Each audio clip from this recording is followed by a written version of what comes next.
It is Wednesday, my dudes, and time for an old man yapping. One of the things that I've been thinking about over the course of the week is that people think programming is a lot harder than it is. And the hard part of programming is not knowing the language. It's not even knowing the principles and concepts underlying programming. Fundamentally, whenever you write any software, you're building on top of code other people have already written. You're building on top of the microcode in the processor, the uniform extended firmware interface that runs on your motherboard, a basic input-output system, the APIs that are provided by your operating system, the standard library that is typically provided by the language that you're using. And on top of that, you've probably got some separate libraries, foundation classes, a framework, an engine. It could be any number of things, but you're working with code that other people have already written.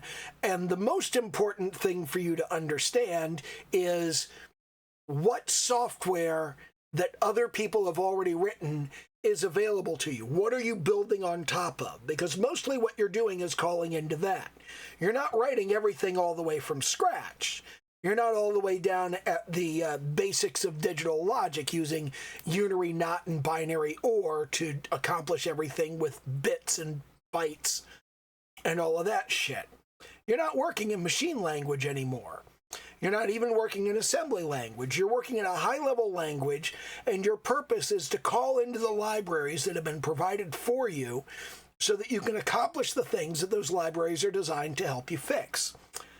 And the hard part is understanding the problem you are trying to solve and how you are going to solve it. That's the tough part. For example, the thing I'm working with right now, which I'm wrestling with this for no good reason. It's got a couple of fairly obvious answers, and I'm just going, I don't know. Which of these answers do I want to use? I have an object on the playing field, and I want the player to walk over and pick it up. And when the player gets close to it, I want it to kind of magnetically move toward the player and be picked up. You know, the way experience works in Vampire Survivors and other horde survival games. Because I'm building a horde survival game and I want it to have familiar mechanics. Now the question is, when the player gets close to this particular object, do we tell the object the player is close and have the object move to the player? Or do we have the player grab the object and move it closer? Does the object move of its own accord towards the player? Or does the player move the object toward the player? It doesn't really matter. From an architectural perspective, from a gameplay perspective, it doesn't matter. The end result is the same.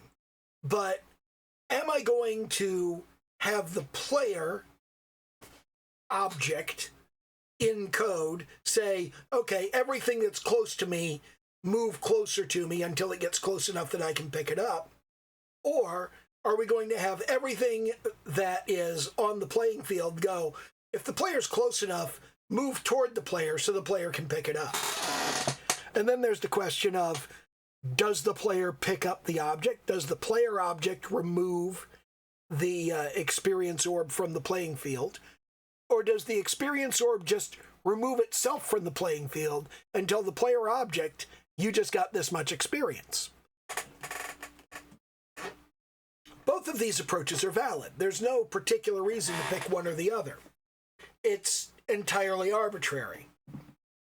And I've spent the past 3 days kind of scratching my head going, which one of these things do I want to do and why? It doesn't actually matter. I can just pick one. It doesn't make a difference. It's just a question of which one I want to implement. And I keep going back and forth and thinking about the solutions. And I haven't picked one yet. A lot of programming is like this because there's no clear objective reason why you need to pick one solution over the other. So you just look at them both and go, surely there must be a reason one is better. There isn't. There isn't a reason one is better than the other. It's just that once you commit to it, once you say, okay, the objects are going to move towards the player, you now have to do that with all of the objects as a matter of consistency. And I'm kind of walking through in my head if I could see any actual problems with one or the other solution. I can't. They're all solvable. I've done it both ways in the past. There's no reason I couldn't just pick one and do it that way. I just haven't. And I think the reason I haven't is because I'm going to have to get on video at some point and say, I chose to do it this way because of reasons. Well, there are no reasons. It's just a question of understanding the problem that you're solving, understanding the facilities that you have to solve it, and picking one. I'm just going back and forth on this. And I think a lot of people do that with their code. And I'm not trying to hold myself up as a shining example here, because really, I should just pick one. I should just pick one and be done with it and write the code and be finished. I've only got like another 2 days to implement a bunch of stuff that I want to have done by the weekend, so that when I do the showing up video for Sunday morning, it'll have all of this new cool stuff in it. Otherwise, it will have nothing in it, and I'll be like, I didn't do anything. I fucked off all week and didn't get anything accomplished. And again, maybe that's a valid thing to say. There have been a lot of weeks I've been working on a project, and I've gone through an entire week and just fucked off and not gotten anything accomplished because I was thinking about the problem instead of solving it.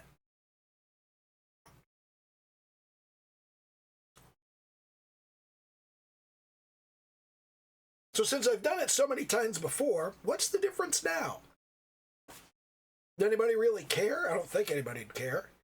I don't think anybody's that bound up in how much progress I make, how fast on the game. But I do want to make some progress. I want to make progress just for my own sake. And wanting to complete projects because you want to have the projects completed is an important aspect of any kind of independent development. Because nobody's going to push you. Nobody's going to show up and look over your shoulder and go, you have to get this done. Nobody's going to say that. Nobody's going to do that. So you got to do that for yourself. I think the objects are going to move to the player. If only because that will put some code in the object instead of in the player. And the player object is going to expand massively with all of the various stuff that goes into it.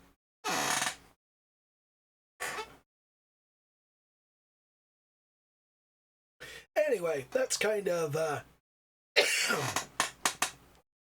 what I was thinking and where I was going. And I don't know, maybe it's helpful. It should be helpful. I mean, what you really need to think about in any given situation is, what is the problem and how do you solve it? And that kind of helps you focus on the things that are actually going to get the problem solved, instead of going, I have 8,000 things to do and I don't know which one to do first. Look at the problem you're trying to solve and go solve it. Anyway, I'm going to go write some code. Do the little YouTube dance, like, comment, subscribe, all that happy horse shit.